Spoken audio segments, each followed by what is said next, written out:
الحمدللہ رب العالمین والصلاة والسلام علی سید الانبیاء والمرسلین اما بعد فاعوذ باللہ من الشیطان الرجیم بسم اللہ الرحمن الرحیم پڑھیے الصلاة والسلام علیک یا رسول اللہ وعلا آلک واصحابک یا حبیب اللہ الصلاة والسلام علیک یا نبی اللہ وعلا آلک واصحابک یا نور اللہ نویت سنت الاعتکاف فرمانے آخری نبی رسول ہاشمی صلی اللہ تعالی علیہ وآلہ وسلم جو بندہ محبت اور شوق کے ساتھ 3 مرتبہ دن میں اور 3 مرتبہ رات کو مجھ پر درود پاک پڑھے، اللہ پاک پر حق ہے کہ اس کے اس دن اور اس رات کے گناہ معاف فرما دے۔ بلند آواز کے ساتھ کیا ہے سبحان اللہ۔ مشکلیں ان کی حل ہوئی، قسمتیں ان کی کھل گئی، مشکلیں ان کی حل ہوئی، قسمتیں ان کی کھل گئی، ورد جنہوں نے کر لیا صلی علی محمد، لاج گنہگار کی آپ کے ہاتھ میں ہے نبی، لاج گنہگار کی آپ کے ہاتھ میں ہے نبی، بد ہے مگر آپ کا صلی علی محمد، صلو علی الحبیب صلی اللہ تعالی علی محمد صلی اللہ علیہ وآلہ وسلم۔ پارہ 21 سورہ لقمان آیت 15 میں اللہ پاک ارشاد فرماتا ہے، ترجمہ کنز الایمان، اور اس کی راہ چل جو میری طرف رجوع لایا۔ پیارے اسلامی بھائیوں، اس آیت کریمہ میں ہمیں ان کے رستے پر چلنے کا حکم دیا گیا ہے جو اللہ پاک کی طرف رجوع کرنے یعنی اللہ پاک کی کمال فرما برداری کرنے والے ہیں۔ یقیناً اس دنیا میں سب سے زیادہ اللہ پاک کی طرف رجوع کرنے والی ہستی ہمارے آقا و مولا مکی مدنی مصطفیٰ صلی اللہ علیہ وآلہ وسلم ہے۔ پھر آپ صلی اللہ علیہ وآلہ وسلم کے واسطے سے صحابہ کرام علیہم رضوان بھی اللہ پاک کی طرف رجوع کرنے والے ہیں، اور فرمایا اولیاء کرام رحمت اللہ علیہ بھی اللہ پاک کی طرف رجوع کرنے والے ہیں۔ امام اعظم ابو حنیفہ رحمت اللہ علیہ بھی اللہ پاک کی طرف رجوع کرنے والے ہیں۔ کیا ہے سبحان اللہ؟ سنیے، فرمایا کہ داتا حضور خواجہ معین الدین اجمیری، بابا فرید الدین گنج شکر رحمت اللہ علیہ، اعلیٰ حضرت رحمت اللہ علیہ، غرض تمام اولیاء کرام الحمدللہ اللہ پاک کی طرف رجوع کرنے والے ہیں۔ اب آیت کا مطلب گویا یوں بنے گا، انسانوں ہمارے محبوب رسول مقبول صلی اللہ علیہ وآلہ وسلم کے راستے پر چلو، صحابہ کرام کے راستے پر چلو، عاشقان رسول علماء کے راستے پر چلو، اور اولیاء کرام کے راستے پر چلو۔ اب سنیے، کیونکہ اس لیے کہ یہی لوگ حق کے راستے پر ہیں، یہی لوگ جنت کے راستے پر ہیں، یہی لوگ اللہ پاک کے راستے پر ہیں، یہی صراط مستقیم یعنی سیدھے راستے پر ہیں۔ لہذا جب ہم ان کی پاکیزہ سیرتوں سے روشنی حاصل کر کے ان کے فرامین پڑھ کر سمجھ کر ان پر عمل کر کے ان پاکیزہ ہستیوں کے راستے پر چلیں گے تو ان کے صدقے ہم بھی سیدھے راستے کے مسافر بن جائیں گے، اور انشاءاللہ ان کے نقش سیرت پر چلتے چلتے بالآخر ہم سب انشاءاللہ جنت میں پہنچ جائیں گے۔ اللہ اللہ کیے جانے سے اللہ نہ ملے، اللہ اللہ کیے جانے سے اللہ نہ ملے، اللہ والے ہیں جو اللہ سے ملا دیتے ہیں۔ صلو علی الحبیب صلی اللہ تعالی علی محمد صلی اللہ علیہ وآلہ وسلم۔ اے عاشقان رسول، الحمدللہ ربیع الاخر میں پیر آنے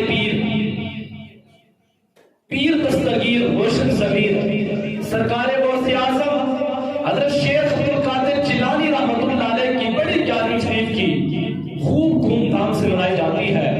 یقیناً شہنشاہ بغداد سرکار غوث اعظم شیخ عبدالقادر جیلانی رحمۃ اللہ علیہ بھی اللہ پاک کی طرف بہت رجوع کرنے والے، نیک اعمال بجا لانے والے، لہذا ابھی ہم نے جو آیت کریمہ سنی، اس آیت میں دیے گئے حکم پر عمل کرنے کی نیت سے آج ہم سرکار غوث اعظم رضی اللہ تعالیٰ عنہ کی سیرت پاک کے چند گوشے اور آپ کی چند نصیحتیں سننے کی سعادت حاصل کریں گے۔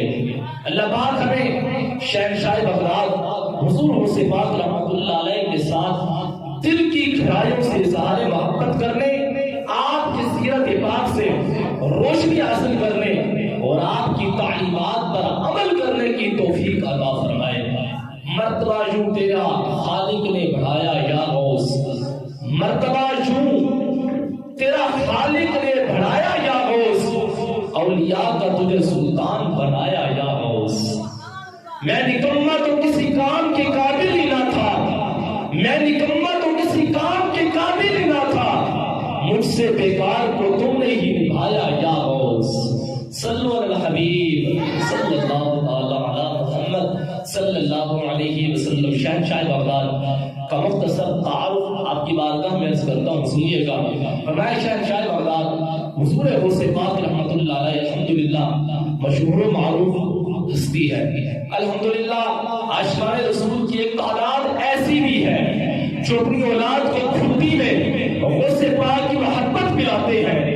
حضور غوث اعظم کا نام پاک عبد القادر اور کنیت ابو محمد ہے۔ محی الدین یعنی دین کو زندہ کرنے والا، اور غوث الثقلین یعنی جنوں اور انسانوں کے غوث، مددگار آپ کے مشہور القاب ہیں۔ اب سنیے، تو ہے وہ غوث کہ ہر غوث ہے شیدا تیرا، تو ہے وہ غوث کہ ہر غوث ہے شیدا تیرا، تو ہے وہ غیث کہ ہر غیث ہے پیاسا تیرا۔ اب وضاحت سنیے، میں یعنی ہمارے پیارے غوث اعظم رحمت اللہ علیہ، آپ وہ غوث ہیں کہ ہر غوث آپ کا عاشق ہے، آپ وہ غوث ہیں کہ ہر غوث آپ کا عاشق ہے، اور آپ بارش کا ہونا کہ آپ پانی ہے، خود بارش بھی آپ کی پیاسی ہے۔ بارش جب آتی ہے تو وہ بھی غوث اعظم کی پیاسی ہوتی ہے۔ ہمیں چاہیے کہ ہم غوث اعظم سے بڑھ کر محبت کریں۔ اب سنیے، حضور غوث پاک شیخ عبدالقادر جیلانی رحمۃ اللہ علیہ 470 ہجری کو جیلان میں پیدا ہوئے۔ آپ 91 سال میں اس دنیا میں تشریف فرما رہے۔ 561 سنہ ہجری میں آپ نے دنیا سے پردہ فرمایا۔ حضور غوث پاک رحمۃ اللہ علیہ ولیوں کے ولی ہیں، پیروں کے پیر ہیں، پیر دستگیر روشن ضمیر ہے، سلطان الاولیاء ہے۔ جس طرح آپ رحمۃ اللہ علیہ ولایت میں بلند مرد رتبے رکھتے ہیں، اسی طرح علم میں بھی بہت اونچے مقام کے مالک ہیں۔ آپ اپنے زمانے کے سب سے بڑے مفتی تھے، باقاعدہ فتوے بھی لکھا کرتے تھے اور مدرسے میں پڑھایا بھی کرتے تھے۔ آئیے حضور غوث اعظم رضی اللہ تعالیٰ عنہ کی سبق آموز نصیحتیں سننے کی سعادت حاصل کرتے ہیں کہ غوث اعظم رحمۃ اللہ علیہ نے ہمیں نصیحتیں کیا عطا فرمائی ہے۔ اب سنیے، حضور غوث پاک شیخ عبدالقادر جیلانی رحمۃ اللہ علیہ کی ایک کتاب ہے فتوح الغیب۔ اس کتاب میں حضور غوث پاک رحمۃ اللہ علیہ نصیحت کرتے ہوئے فرماتے ہیں، ہر مسلمان ہر حال میں، ہر مسلمان پر ہر حال میں، یعنی دن ہو رات ہو، سردی ہو یا گرمی ہو، خوشی ہو غمی ہو، مصروفیت ہو فراغت ہو، غرض جب تک جسم میں جان ہے، جب تک عقل سلامت ہے، سانس چل رہی ہے، اس وقت تک ہر مسلمان پر 3 باتیں لازم ہیں۔ آئیے سنیے، نمبر 1 امر یمتثلوہ، یعنی کہ شریعت کا حکم اس پر عمل کرے۔ نمبر 2 نہی یجتنبوہ، شریعت کی منع کی ہوئی باتیں کہ ان سے بچتا رہے۔ نمبر 3 قدر یرضی بہ، کہ تقدیر ہمیشہ اس پر راضی رہے۔ اب سنیے حضور غوث پاک رحمۃ اللہ علیہ مزید فرماتے ہیں مسلمان کی ادنا حالت یہ ہے کہ وہ کسی وقت بھی ان تین باتوں میں سے کسی ایک سے خالی نہ ہو، اس کا دل ان تین باتوں کا پختہ ارادہ رہے کہ بندہ اپنے آپ سے یہ تین باتیں بیان کرتا رہے، اپنے اعضاء کو ہر وقت ان میں مصروف رکھے۔ اے عاشقان رسول غور فرمائیے کتنی مختصر اور کیسی زبردست نصیحت ہے۔ شیخ عبدالحق محدث دہلوی رحمۃ اللہ علیہ اس کی شرح میں فرماتے ہیں حضور غوث پاک رحمۃ اللہ علیہ نے اس مختصر نصیحت میں پورے دین کا خلاصہ بیان کیا، پورے دین کا خلاصہ بیان فرما دیا۔ آئیے سنیے کہ وہ پورے دین کا خلاصہ کیا ہے۔ آئیے پیران پیر دستگیر حضور غوث پاک رحمۃ اللہ علیہ کی اس نصیحت پر عمل کرنے کی نیت کرتے ہیں۔ صرف تین باتیں ہیں، انہیں اپنے ذہن میں بٹھا لیجئے۔ نمبر ایک، شریعت کے احکام کو بجا لانا ہے۔ نمبر دو، شریعت کے منع کی ہوئی اقامت سے بچتے رہنا ہے۔ نمبر تین، اور تقدیر پر ہمیشہ راضی رہنا ہے، بے صبری نہیں کرنی، مصیبت آئے پریشانی آئے شور نہیں کرنا، وغیرہ نہیں بچانا، بلکہ اللہ پاک کی رضا پر راضی رہنا ہے۔ اللہ پاک ہم سب کو اس سبق آموز نصیحت پر عمل کرنے کی توفیق عطا فرمائے۔ آپ بھی کہتے ہیں آمین۔ اب سنیے عزم غوث اعظم ولایت، عزم غوث اعظم ولایت اپنی رحمت سے فرما عنایت، اپنے نبی کی بلا کی میرے مولا تو خیرات دے دے۔ یار اسلامی بھائیوں، شہنشاہ بغداد حضور غوث پاک رحمۃ اللہ علیہ 91 سال ظاہر زندگی کے ساتھ اس دنیا میں تشریف فرما ہوئے، اور علماء کرام نے غوث پاک رحمۃ اللہ علیہ کہ اس 91 سال زندگی مبارک کو 3 حصوں میں تقسیم کر دیا۔ ہماری تو عمر 100 سال کے قریب ہوتی ہے، لیکن کوئی حصہ بھی تقسیم نہیں ہوتا، پتہ نہیں ہم کیا سے کیا کرتے رہتے ہیں۔ لیکن سنیے غوث اعظم رضی اللہ تعالیٰ عنہ کی 91 سال 90 اور 91 سال کی زندگی مبارک کو علماء نے 3 حصوں میں تقسیم کر دیا۔ آئیے سنیے کوئی کیسے تقسیم کیا۔ حضور غوث پاک شیخ عبد القادر جیلانی رحمۃ اللہ علیہ کی ولادت سے لے کر 18 سال تک اس عرصے میں آپ اپنے آبائی وطن جیلان میں تشریف فرما رہے، اور یہی آپ نے ابتدائی تعلیم حاصل کی۔ پھر 18 سال کی عمر مبارک سے لے کر 51 50 اور 51 سال کی عمر مبارک تک یہ کل 33 سال بنتے ہیں۔ اس عرصے میں حضور غوث پاک رحمۃ اللہ علیہ بغداد تشریف لائے اور یہاں علم دین حاصل کیا۔ اسی دوران آپ نے مجاہدات بھی کیے، آپ جنگلوں میں تشریف لے گئے، اسی دوران آپ نے خوب اللہ پاک کی عبادت کی، اللہ کو راضی کیا، ذکر و فکر میں مصروف رہا کرتے۔ آگے 51 سال سے لے کر مبارک سے لے کر 91 سال 91 یعنی کہ 91 سال کی عمر مبارک تک، یعنی کل 40 سال اس عرصے میں حضور غوث اعظم رضی اللہ تعالیٰ عنہ نے باقاعدہ درس و بیان کا سلسلہ شروع کروا دیا۔ باقاعدہ آپ نے 40 سال آپ نے پڑھانے میں لگا دیے۔ آج تو کچھ ہوتے ہیں کہ 10 سال پڑھ لیتے ہیں پھر پڑھانا شروع کر دیتے ہیں، لیکن غوث اعظم رضی اللہ تعالیٰ عنہ وہ عظیم ہستی ہے جو 18 سال سے لے کر آپ 33 سال تک اپنے علاقے کے اندر تعلیم حاصل کی۔ 51 سال سے لے کر آپ 51 سال 51 سے لے کر اور 91 سال تک آپ بیان کا سلسلہ جاری کر دیا۔ آپ نے فتوے دینا شروع کر دیے، آپ نے حدیث پڑھانا شروع کر دی۔ اب سنیے اس عرصے کے اندر حضور غوث پاک نے باقاعدہ درس و بیان کا سلسلہ بھی شروع فرما دیا، نیکی کی دعوت کو عام کیا، علم دین کی روشنی کو پھیلایا، ہدایت کے چراغ جلائے، لوگوں کو دین حق کی دعوت دی، راہ دکھلائی، سنتوں کو عام کیا، اور ہزاروں بھٹکے لوگوں کو سیدھے راستے کا مسافر بنا دیا، ہزاروں لوگوں کو سیدھے راستے کا مسافر بنا دیا۔ اور آگے دیکھیں کمال کی بات یہ ہے کہ حضور غوث پاک رحمۃ اللہ علیہ کی زندگی مبارک ہے ان 3 مرحلوں کی ابتدا غیبی اشاروں اور اشاروں سے، یہ جو 3 آپ کی زندگی کے حصے کیے گئے نا، ان 3 حصوں کی جو ابتدا تھی، جو انتہا تھی، وہ غیبی اشاروں سے کی گئی۔ آئیے سنیے پہلی بات جو آپ کی تھی کہ ولادت کی رات آپ کو کمال کی بشارت ہوئی تھی۔ جس رات آپ کی ولادت عادت ہوئی تھی نا، آج ہم بھی پیدا ہوتے ہیں لیکن ہمارے پیدا ہونے سے بھی فرق تو نہیں پڑتا نا، نہ زمین کو فرق، نہ آسمان کو فرق، نہ دن کو فرق، نہ رات کو فرق. ہم چاہے جب بچے کی پیدائش کا وقت پورا ہو جاتا ہے تو پھر وہ بچہ اپنی ماں کی پیٹ سے 9 ماہ کے بعد باہر کہلاتا ہے. لیکن سنیے اللہ والوں کی شان کیا ہے، اللہ والوں کی شان کا عالم کیا ہے. اللہ والے جب پیدا ہوتے ہیں پھر ان کو بشارتیں دی جاتی ہیں. سنیے جب غوث اعظم رضی اللہ تعالیٰ کی سرات آپ پیدا ہوئے نا، اس وقت بھی آپ کو ولادت کے وقت ایک بشارت عطا فرما دی گئی. توجہ میری طرف رکھیں، صلو علی الحبیب. اب سنیے جس رات شہنشاہ بغداد حضور غوث پاک رحمت اللہ علیہ کی ولادت و سعادت ہوئی، اس رات آپ کے والد محترم حضرت ابو سہل موسیٰ جنگی دوست رحمت اللہ علیہ، آپ کا نام تھا ابو سہل موسیٰ جنگی دوست رحمت اللہ علیہ، وہ خواب سرکار مدینہ، قرار قلب سینہ، فیض گنجینہ، صحب معطر سینہ، ہم بے قسم کے آقا یتیموں کے والد سرکار دو عالم صلی اللہ علیہ وسلم کی زیارت نصیب ہوئی. آپ صلی اللہ علیہ وسلم نے بیٹے کی مبارکباد دیتے اور بشارت سے نوازتے ہوئے فرمایا یا ابا صالح، اے ابو صالح، اعطاک اللہ ابنا، اللہ پاک نے تمہیں بیٹا. جس رات غوث پاک کی ولادت ہوئی تو آپ کے والد ابو صالح موسیٰ جنگی دوست رحمت اللہ علیہ کو خواب کے اندر قریب آقا دو جہاں صلی اللہ علیہ وسلم کی زیارت کروائی گئی. اور قبلی والے آقا جس نبی کو اس کائنات کا سردار بنا کر بھیجا گیا وہ نبی ابو صالح موسیٰ جنگی دوست کے خواب میں آئے. میرے قریب آقا نے فرمایا کہ اے ابا صالح تجھے مبارک ہو کہ اللہ پاک نے تجھے بیٹا عطا فرمایا.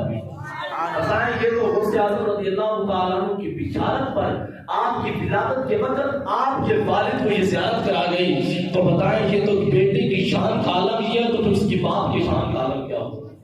جب باپ کی شان کا عالم یہ ہے تو خود نبی دو جہاں کریم آقا کے ساتھ آ کر زیارت کروائے پھر اسی تولی والے آقا کی شان کا عالم کیا ہوگا؟ تو ہمیں چاہیے کہ ہم اس سے محبت کیا کریں. اب سنیے فرمایا کہ اللہ پاک نے تمہیں بیٹا عطا فرمایا، وہ ملکی و محبوبی و محبوب اللہ، فرمایا تمہارا یہ بیٹا میرا دوست بھی ہے، میرا محبوب بھی ہے اور اللہ پاک کا محبوب بھی ہے. سبحان اللہ. یہ کریم آقا فرما رہے ہیں، غوث اعظم کے والد کو فرما رہے ہیں، فرمایا کہ ہوا ملکی و محبوبی و محبوب اللہ، فرمایا کہ میرا دوست بھی ہے، میرا محبوب بھی ہے اور اللہ کا پیارا بندہ بھی ہے. بتائیں جس کو کریم آقا اگر یہ فرماتے ہیں کہ غوث اعظم میرا بھی پیارا ہے، میرا دوست بھی ہے، میرا پیارا بھی ہے اور اللہ کا محبوب بھی ہے، بتائیں اس غوث اعظم کی شان کا عالم کیا ہوگا؟ ایسے تو پھر کہتے ہیں کہ غوث اعظم رضی اللہ تعالیٰ عنہ جو گردن ہے، آپ کو جو پاؤں ہے نا پاؤں، وہ تمام اولیاء کی گردن پر ہے. یہ جتنے بھی کائنات میں اولیاء ہیں نا یہ سمجھ لیں کہ اس پیر کے مرید ہے سارے غوث اعظم رضی اللہ تعالیٰ عنہ. اس کائنات کی بہت بڑی ہستی ہے غوث اعظم رضی اللہ تعالیٰ عنہ. اور آپ کا نسب حضرت سیدنا علی المرتضیٰ کرم اللہ تعالیٰ وجہ کریم کے ان کے نسب سے جا کر ملتا ہے. اور اس کائنات میں جتنے بھی قادری ہیں نا اپنے آپ کو قادری کہلاتے ہیں. میں خود قادری اداری ہوں الحمدللہ. ہمارا جو نسب ہے الیاس قادری سے چلتا ہوا ڈائریکٹ حضور غوث پاک کی بارگاہ میں جاتا ہے. وہاں سے آگے کوئی واسطہ نہیں ہے، آگے ان کا کوئی پیر نہیں ہے. غوث اعظم سے ڈائریکٹ حضرت علی المرتضیٰ کی بارگاہ میں. بعض اوقات کچھ نسب ایسے ہوتے ہیں چاہے نقشبند سے چلتے ہیں پھر وہ مجدد الفسانی تک پہنچتے ہیں، مجدد الفسانی سے پھر آگے صدیق اکبر تک پہنچتے ہیں. اسی طرح ہمارے درمیان کوئی اتنے حائل رکاوٹیں نہیں ہیں کہ خاص نسبتیں نہیں ہیں، لیکن ہماری نسبت وہ ہے حضور غوث اعظم سے لے کر سیدھا علی المرتضیٰ کی بارگاہ میں پہنچ جاتے ہیں.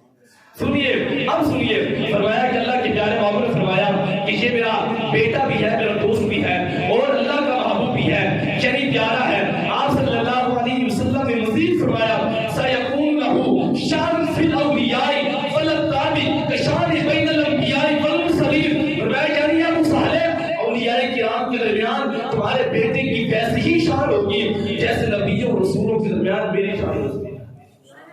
غوث اعظم کی شان کے بارے میں جو فرمایا جا رہا ہے میرے کریم آقا نے فرمایا کہ اے ابو صالح اولیاء کرام کے درمیان تمہارے بیٹے کی ویسی ہی شان ہوگی جیسی میری شان نبیوں اور رسولوں کے درمیان میری شان تھا. اس کائنات میں جتنے بھی اولیاء ہیں نا سب سے زیادہ جو شان ہے تو غوث اعظم کی شان کا مرتبہ زیادہ ہے. غوث اعظم درمیان اولیاء، غوث اعظم درمیان اولیاء، جو محمد درمیان انبیاء. فرمایا اولیاء اللہ کے درمیان غوث پاک رحمت اللہ ایسے ہیں جیسے انبیاء کے درمیان محمد مصطفیٰ صلی اللہ علیہ وسلم. حضور کی شان کا اللہ بھی بہت بلند و بالا ہے. آگے سنیے پیارے اسلامی بھائیوں، یہ تھی حضور غوث پاک رحمۃ اللہ علیہ کی ولادت با سعادت کے وقت کی بشارت. پھر جب رحمۃ اللہ علیہ 18 سال کے ہوئے تو آپ کو ایک غیبی اشارہ ملا. وہ غیبی اشارہ کون سا؟ یہ تو تھا کہ جب آپ کی ولادت با سعادت ہوئی اس وقت یہ آپ کو اشارہ دیا گیا. اب آگے سنیے، فرمایا کہ بیل نے انسانی زبان میں گفتگو کی. کس نے؟ بیل. جانور نے آج تک زبان میں گفتگو کی ہے. اور ہمارے علاقے کے الحمدللہ ایک ایسا اللہ تبلیغی ہے جس کو سلطان ارجن قتال کہا جاتا ہے. شاید یہ قاری صاحب کے گھر کے ساتھ یہ مزار مبارک ہے اور آپ کو ان کی داستان سناتا ہوں. اس کائنات میں بڑے بڑے اولیاء کرام آئے لیکن غوث اعظم کی شان والا تو کچھ اور ہی ہے نا.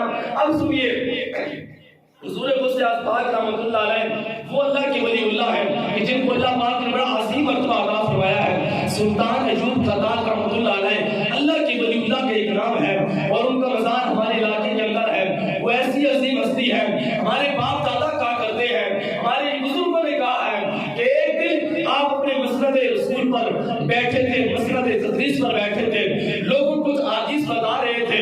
کسی بندے نے سوال کر دیا کہ اگر تم باقی اللہ کے سچے ولی ہو نا، کہ جو جانور کھڑے ہیں تو پھر ان کو کہو کہ یہ زبان کسی چیز سے آپ سے کلام فرمائیں. آپ کمال جائے جب سلطان ایوب کی کتاب پر جاؤ نا، ان کے سرحانے پر ایک تختی رکھی ہوئی ہے، اس تختی کو جگہ کے مکمل لکھا ہوا ہے. سلطان ایوب قتال رحمۃ اللہ علیہ نے فرمایا اچھا تمہیں امتحان لینا چاہتا ہے. آپ نے جانوروں کو حکم کیا. سامنے لائن کے اندر جانور باندھے ہوئے تھے، سارے بچڑے تھے، بیل کھڑے تھے. آپ نے اشارہ کیا تو ان بیلوں نے، ان بچڑوں نے قرآن پڑھنا شروع کر دیا. ان بچڑوں نے قرآن پڑھنا شروع کر دیا.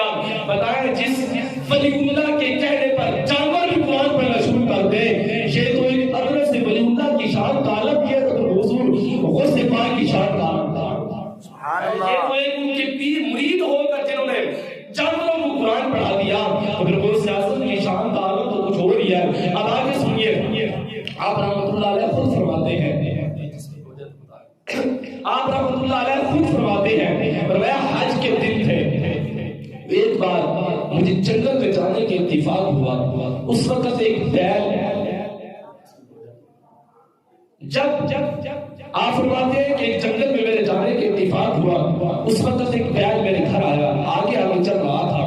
اچانک اس بیل نے میری طرف دیکھا اور کہا عبد القادر ما لہذا خلقت، آپ اس لیے پیدا نہیں کیے.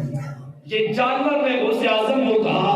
غوث اعظم اپنے گھر سے باہر نکلے، کسی جنگل میں پہنچ گئے تو اس بیل نے اپنی زبان سے بول کر کہا ما لہذا خلقت.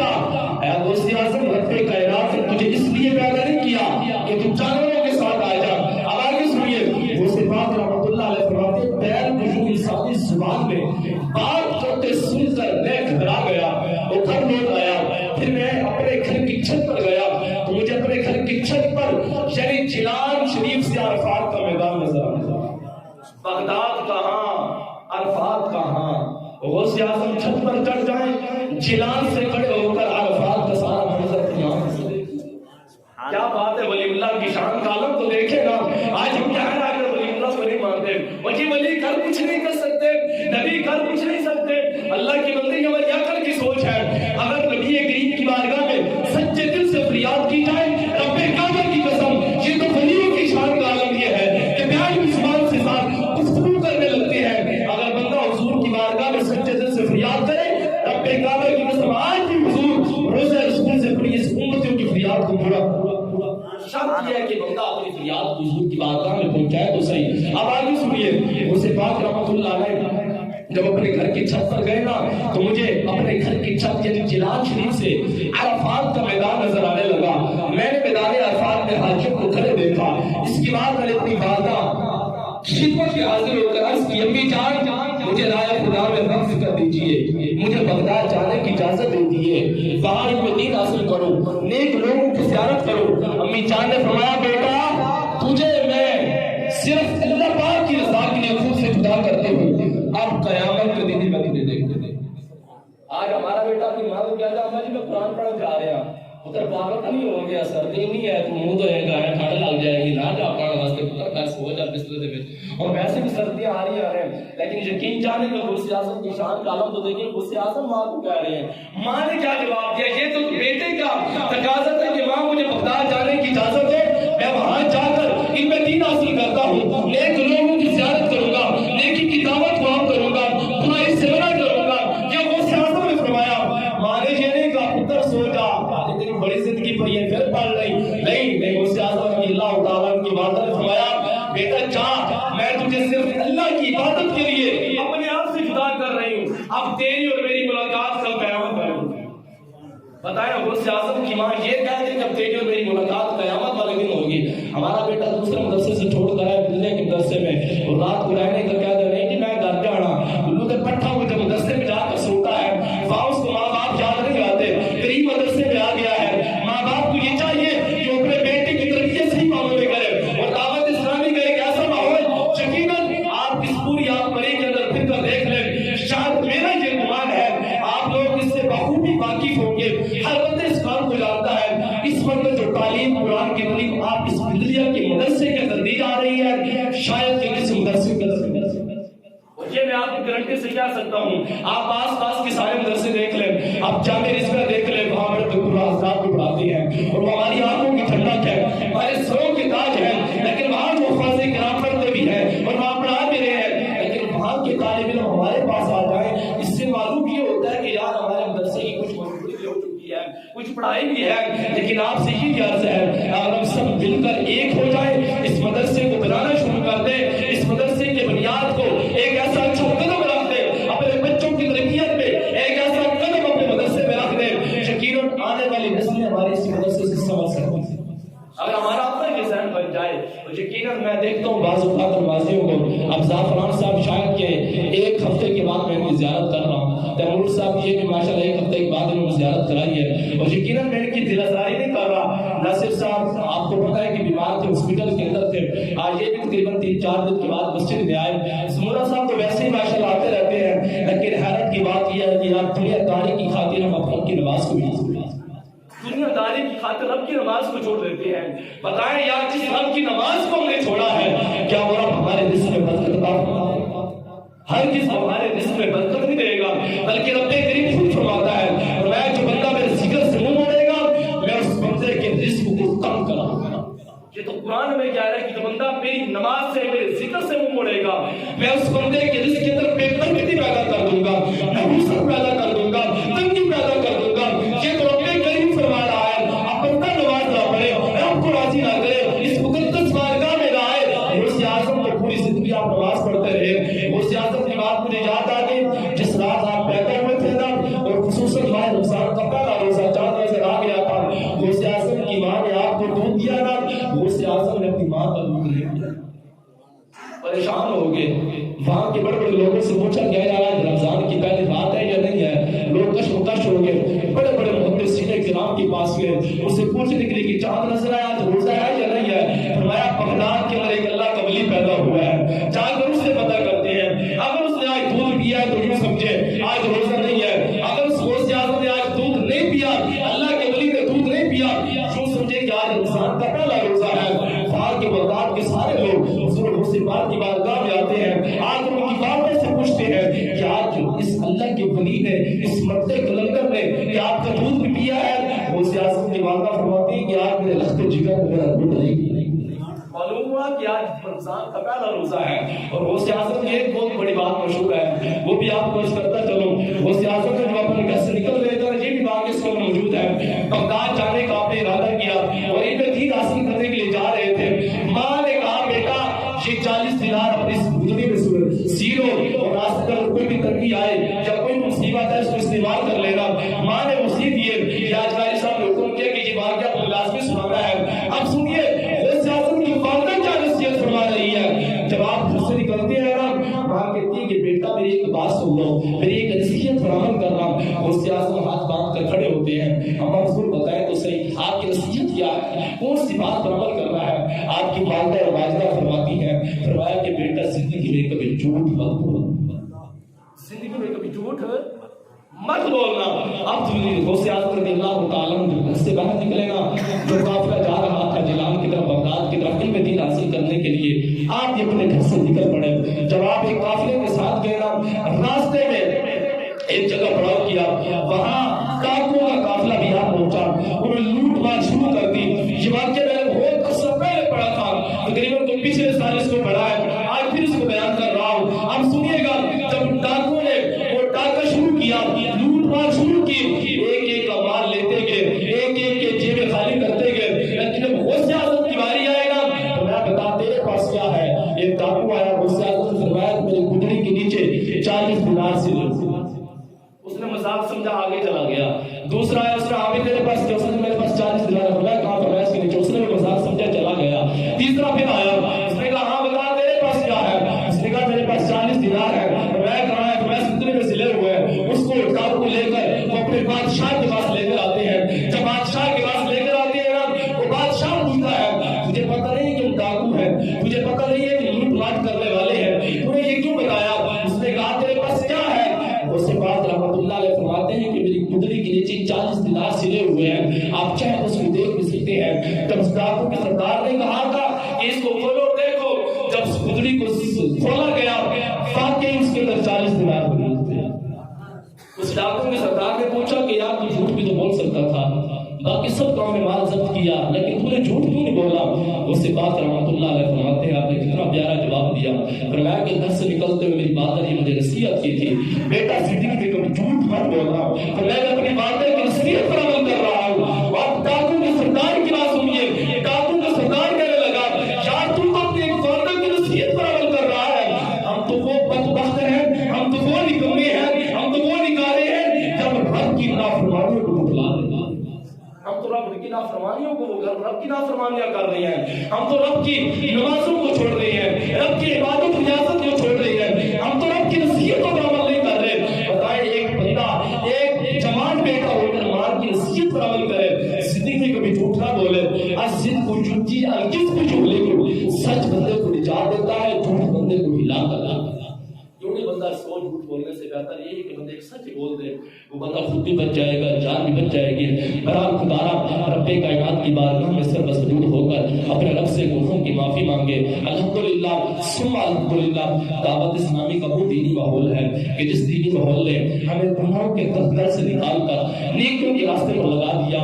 اور وہ اس عظیم مرتے کے اندر آج لوگ کرسی پر مرتے ہیں کہ کاش مجھے کرسی مل جائے, یہ سیٹ مجھے مل جائے, یہ سیٹ مجھے مل جائے, یہ کرسی مجھے مل جائے. لیکن قربان جائے اس طریقے کامل پر جو آج بھی کھجور کی چٹائی پر سوتا ہے, آج بھی کھجور کی چٹائی پر بیٹھ کر اس نے لوگوں کی کرسی پر حکومت نہیں کی, آج بھی اپنی چٹائی پر بیٹھ کر لوگوں کے دلوں پر حکومت کر رہا ہے. اس عظیم بندے کلندر کو شیخ طریقت امیر علیہ سنت بانی دعوت اسلامی حضرت علامہ مولانا ابو بلال محمد الیاس خطار قادری رضوی کہا جاتا ہے, جس نے کراچی کے سرزمین پر رہ کر ایک کھجور کی چٹائی پر بیٹھ کر صرف پاکستان کے اندر نہیں, آپ پاکستان کا جو علاقہ مرضی چھاڑ ڈالیں, پاکستان کی کسی کونے میں چلے جائیں, بیرون ملک میں چلے جائیں, دنیا کی کسی کونے میں چلے جائیں, آپ کو وہیں انشاءاللہ اس مرد کلندر کو کوئی نہ کوئی مرید ضرور ملے.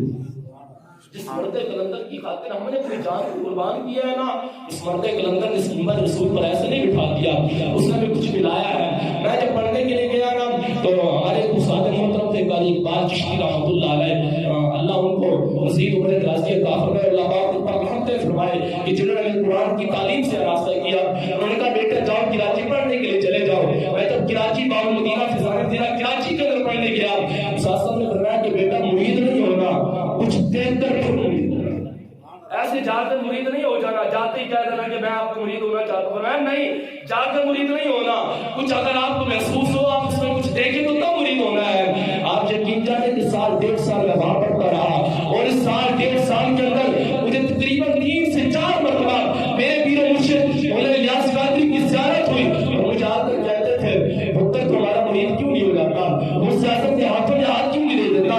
جب میں نے دیکھا کہ یہ کوئی عام ہستی نہیں ہے, اور جب براہ راست میں نے اپنے پیر صاحب کی زیارت کی تو پھر آپ کو بھی تصور آ گیا یا جس خواب کے اندر ولی اللہ کی زیارت کیا کرتا تھا نا, یہ وہی اصلی مرد کلندر ہے جو خواب کے اندر آ کر ہمیں یہ کہا کرتے تھے کہ اپنا ہاتھ